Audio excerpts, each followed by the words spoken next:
Well, good morning, everybody. It's a beautiful day to bust some cognitive distortions and learn a bit about technology. Welcome, welcome, welcome to the technology episode. My name is Suzanne M. Swain, EDS, LMSW. I am a master teacher and kid therapist. And today I am going to go down the rabbit hole of technology because it's something I absolutely love to do. I even ended up getting my specialist degree in educational technology because I love it so. I have been a computer geek my entire life. I remember getting our first computer when I was about 10 years old, and it had a VGA monitor. Hey kiddos, that means it had like 256 colors. And I saw a picture of King Tut in full color, and I was like, whoa. We used dial-up internet that cost $3 an hour and got me into a whole mess of trouble as a child. But we'll get into that later. Or how about not? Anyway, but yeah, it was amazing. And then the click of the keyboard, it was like this whole sensory experience. And my mom was a big computer person as well, so I think I really got that from her. And I know she would be absolutely excited to see all of the cool things in technology these days. So one of my favorite things to do is to share my love of technology with others. So kiddos, today, this one is more for your family. Like we just did the grandparents episode, this may be one that you want to take some notes or maybe re-listen to again and practice some things as we're talking about it. And kids, for you, what I've got for you is how to do some cool activities on the internet. Okay, so rather than just playing Roblox all day and so on, let's do something different, okay? So I've got some ideas for you. So we're going to do 3 different sections today. We're going to talk about AI stuff, we're going to talk about virtual reality, and we're going to talk about media and mental health, okay? Now, obviously, we want to focus on mental health with kids when we deal with technology and help them to be good patrons of the internet community. And, you know, we want to have a good dialogue with kids about what they're doing on the internet. And kids can be such a great help to teach us things that we didn't know. So a lot of these things I've learned on my own, but many kids have actually been like, hey, Suzanne, can we try this? Can we do this? Do this. So I really want to share some cool stuff with you today. And so kids, we're going to try to make it to where you're not bored this summer. Yeah, I'm going to give you some activities to do. You got homework, but it's fun. It's fun work. So let's first talk about AI. Okay, so virtual reality, AI, all of these things are coming into us like a tsunami right now. But I want to show you kind of how to have some fun. Let's just play, right? A little bit of play therapy for us. So the first thing that I want to talk about is image creation. Okay, AI is so cool because you can make images. Now, I use the Bing image creator. I just sign in with my Google account, my Gmail account, and there, whatever you can type, you can create a picture of. So what I do with my kiddos is I make coloring pages for my little ones. I find out stuff that they're interested in, like dinosaurs or even very specific dinosaurs, anything they want. And I can go on there and type in, please create a coloring page. You don't even need to write the word please, it's just a bot. Create a coloring page of 2 brontosauruses having lunch together and eating cookies. So, and hit enter. And then all of a sudden you'll get 4 images of coloring pages that you can download and print. Now, for a kiddo recently, for I believe it was the holidays, yeah, I made her own coloring book. So you just make a bunch of these and print them out and then bind them, and, you know, with a stapler or whatever you want to do. And you can make your own personalized coloring book. You can also make like mazes. You can ask it to create a word search, all kinds of neat stuff like that. But the image creator, the other thing that I love to do with my older kids is we make our own Pokemon cards. So we type in the image creator that please create a Pokemon card. And then I put in their kind of like background information or like superpowers they want to have, and then whatever animal, capybaras mostly, that they want to be. And then it'll make like a fake Pokemon card. And so you can print those out and then you can like trade them. The other cool thing you can do is you could end up making your own board game. So that's another thing. So with the image creator, you could go on there and just say, hey, help me make a little board game based on the idea of, you know, whatever your idea happens to be. So that's really cool. So Bing image creator, go check it out and be creative about it. Think of the wildest thing that you want to create. If you want to practice it, just type in like the weirdest thing you can possibly make in a picture and see what it does. It's incredible. Also, let me just mention real quickly, everything that I talk about here, I'm not making any money from this podcast. In fact, I pay a lot of money for this podcast. So no one's sponsoring me. I don't get any kickback. So whatever I'm saying, it's just because I like it and I think it works. And I think they deserve a shout. So just so you know. Okay, so the next thing is a thing called Trello. Okay, I believe it's Trello.com. This is the coolest organizer that I have. It makes these sort of movable little topic trees. So when I'm trying to organize a project or even a podcast or anything that I just need to noodle through and I need a workspace, it creates sort of a movable workspace. So I can say like a heading would be meetings this week.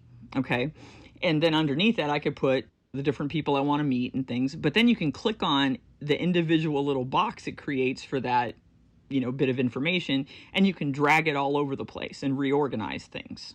So Trello is more of an adult thing, but kids, it works really well for high school kids, especially that are doing group work, or middle school kids that are doing group work. They can also work together. You can have people on a team kind of join into your Trello, and then everybody can work on stuff together. And then it also has a checklist, so you can mark stuff off when it's done. So that's really cool. Let's see, Google Drive. Oh my gosh. Yeah, I actually was talking to my dad yesterday, and I told him that if anything were to happen to me, please go find my Google Drive and you will see all of my brain put out there. I've been using Google Drive for years, and I put everything in Google Drive. And what that is a cloud-based, kind of like a big filing cabinet. And many of you probably use it already, but if you're not familiar, you can go in there and create documents. It has like a full Office suite in there, but it saves everything on the cloud, and every keystroke is saved. So for someone like me who has, I remember my master's thesis, my computer crashed and I lost like 40 pages of it. So I am that person. So luckily with the cloud, everything that I'm working on, I can undo whatever I did. There's a great undo button. And also I can create whatever it is that I want to do in the cloud, and then that way it saves all my keystrokes. So that's cool. Okay, AI also. Now we're going to talk ChatGPT and Claude AI. Now, both of which are excellent. Claude, a lot of people get the Pro Edition because it can do a lot more. I use that. But ChatGPT, all of these things, think of it as your personal secretary. I write emails with it. I say, I need to write an email to a family about this. And it makes me sound way better than I normally would. If I have to organize like hours that I'm doing, I can actually upload my schedule to it and say, how many hours did I do of this week? And it can do those calculations and write it all out for me, where I can copy it and paste it into a document in Google Drive. Cool, right? But you can actually have it make short stories for your kids, make bedtime stories on this. Say, can you write me a 5-minute bedtime story about dinosaurs? It can do that. It's the secretary you didn't know you needed. I use it for so many different things. The only thing that I don't do is, when I'm dealing with people's personal privacy type of stuff, I don't do that. But I do a lot of calculations. I write a lot of emails. I check all kinds of good things. And there's that software Grammarly, which you can add to your phone and you can add to your computer, and then that'll check your grammar for you. So that's really good. That's always a good thing. As a former grammar teacher, though, it kind of hurts, but we need it, so go with it. Okay. Also, in ChatGPT and Claude AI, you can do calendar creation. So you can say, I have all these different things. Can you help me to create a more streamlined and efficient calendar? When you type it in there, you can make it more efficient, and it will do that for you. It will noodle through all kinds of things and tell you, hey, this is the best way to do it. So go play on that. If you want to create any kind of writing at all, just tell it to do it. Say, write me a 5-minute story about birds. Try it. See what it does. A lot of people are using AI now to write novels and things like that. And if you want to do that this summer just for something fun to do it. Just like on Bing Image Creator, you could create your own graphic novel if you wanted. But just understand it's created by AI. But it may be a fun way for you and your family to practice using AI and see if it's something that you really enjoy. So I definitely do use it for emails, though, and it just streamlines my life a little bit. Okay? All right, so let's talk about virtual reality. This is my real favorite here. Okay, so I use a MetaQuest virtual reality machine. Okay, now they have the MetaQuest 3 that's just come out, and I would love to play with it, but I can't afford that right now. So that's not happening. But I do have a wonderfully used first edition, I think, virtual reality MetaQuest, which I would assume on eBay could be found for probably less than $100. This thing has revolutionized my therapy practice with my kids. I am a play therapist. I believe in like 80s video games, things like that, things that encourage higher order thinking and critical thinking. But let's face it, if you have virtual reality, you go into an entirely different world. That is so powerful. You put on one of those virtual reality headsets, and yeah, they're heavy, they're awkward, they're a little weird, but you adjust the strap and roll on, because when you turn that thing on, you're in your own universe. So one of the things that I have found to be the very best option for kids when I am doing therapy, and adults, this is so important. I downloaded an app during my kind of student teaching for being a therapist, and I used an app called Tripp, Tripp, and I've actually written back and forth with the folks that created it because I think it's so cool. It's a virtual reality bit of software where you can go on guided meditations. Yeah. And say you want to be in a forest, you can be in a forest. You want to be in a mushroom forest, you can do that. You want to be under the water, you want to be in space, you want to be pretty much anywhere. They have like real places you can go, like the beach or like a river, or you can go to something that's computer created. I sometimes like just floating around in space. That's kind of nice as well. But then you can choose, and it's all customizable, and you can choose the type of guided meditation that you want to do. So with my kids, like say they had a lot of anger, maybe I would pick one on mindfulness and trying to cope with feelings of anger. So I could really cater to my client by working with them in this way and find out things that they like to do and put them in a positive environment. But also, if I was working on something like fear and they're afraid of space, for example, I had a couple kids who were, because it was just so expansive. So we slowly did exposure therapy where I would put them in this virtual reality space world and maybe left it without any, mindfulness discussion, talking the meditation itself. And I just let them float around in space in the quiet for a bit.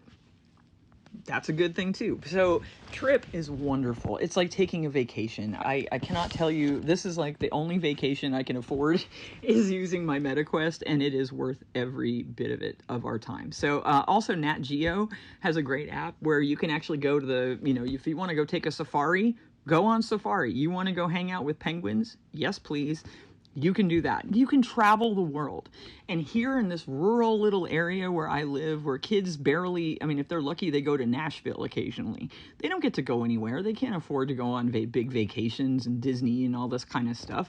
But they can have 20 minutes of going anywhere in the world they want to go and be right up close and personal. I had a girl that had a lot of trauma, and she loved horses. So I hooked it up and surprised her and put her in a field of running horses. You know what that did for her? Just that little bit of time to say like, wow, you heard me and this is what I want. And wow, I want to go to that city where there are foxes everywhere and you can just play with foxes. So it'd be like that. You have such a great sensory experience.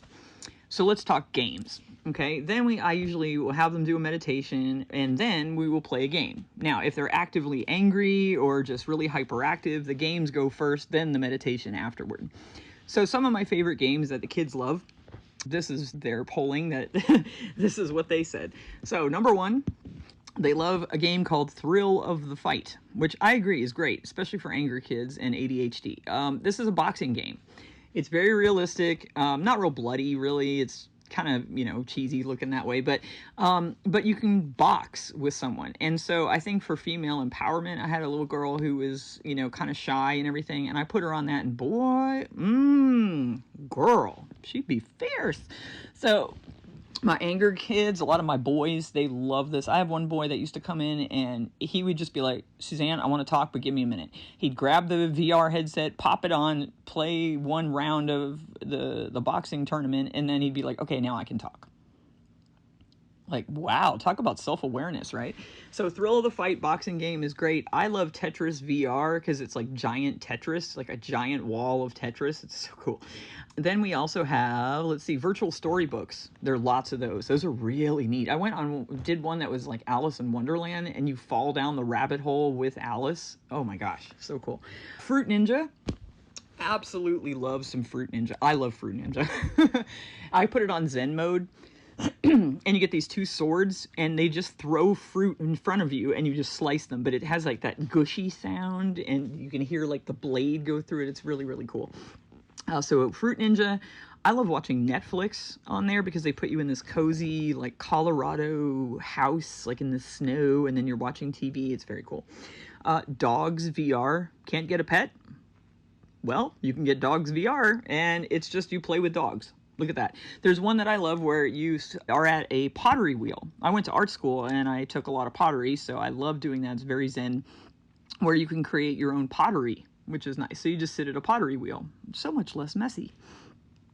So virtual reality has a lot of really cool options, and you don't have to get a brand new thing or anything. You can get something used, but it opens up this whole world. And whatever virtual reality system that you use, there are many different ones now, you will be able to find escape.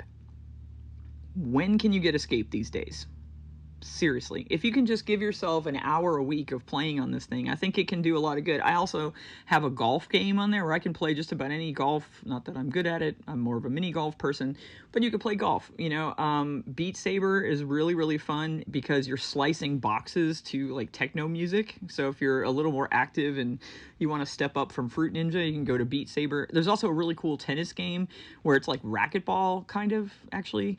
And you're in a big room full of mirrors, and when you hit the ball, it's like bing, ding, ding, ding, and it just, it's fast. It's crazy. And then my last favorite, and the kids said definitely make sure I mention this one, is Epic Roller Coasters. I got this game because I'm terrified of roller coasters. I don't like falling. I don't like heights, and I'm like, no. I can appreciate, all of the wonderful engineering that went into it, but I'm not doing that. So that I got for myself originally, but then the kids were like, hey, can I do it? And you can download like SpongeBob roller coasters. You have like beach ones and like, zombies, and you can sit next to whoever you want. Like you can pick like Santa Claus or the Easter Bunny or a myriad of scary things, which I never offer to the kids. But most of the kids like to ride with the Easter Bunny, and you can go on loop-de-loops and all kinds of neat stuff. And sometimes they just need, a ride on a roller coaster to kind of reset them back into themselves. So it can be great for the mental health of your family. It really can. And then you can also hook up you can get a Google Chromecast that will hook up with your MetaQuest, and then you can watch on TV whatever it is that they're watching. So that's pretty cool. So virtual reality is awesome. Please consider adding this to your life. And therapists, I don't know if any other people are doing this out here, but I've been doing it for a year and a half now, and I'm telling you, it's changed everything when I work with kiddos and young people. Really, anyone? Really? Okay, last thing I want to talk about, and this one to me is the biggest thing, is mental health and media. Obviously, I'm not going to get into today talking about safety on the internet. I'm just trying to give you some ideas of things to do today.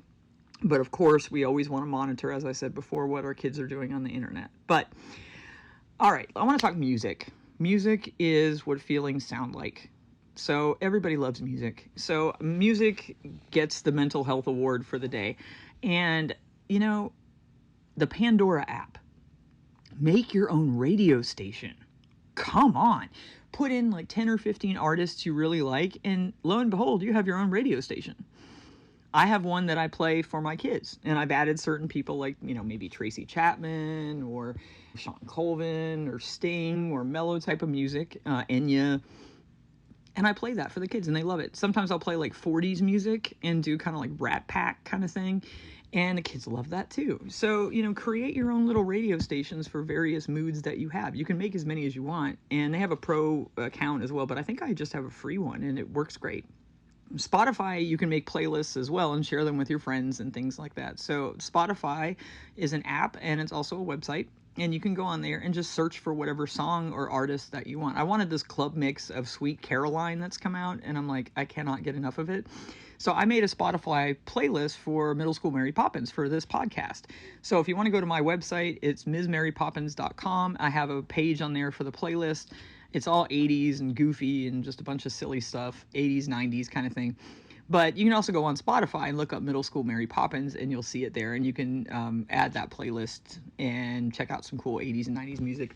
I hope you will enjoy it. Make a playlist. Have the kids sit with you and make a family playlist of songs from your childhood. There's all kinds of ways to tie in an activity to this. What would the playlist be for the story you just created? Okay, let's see. Appy Pie. Now, learn to make apps.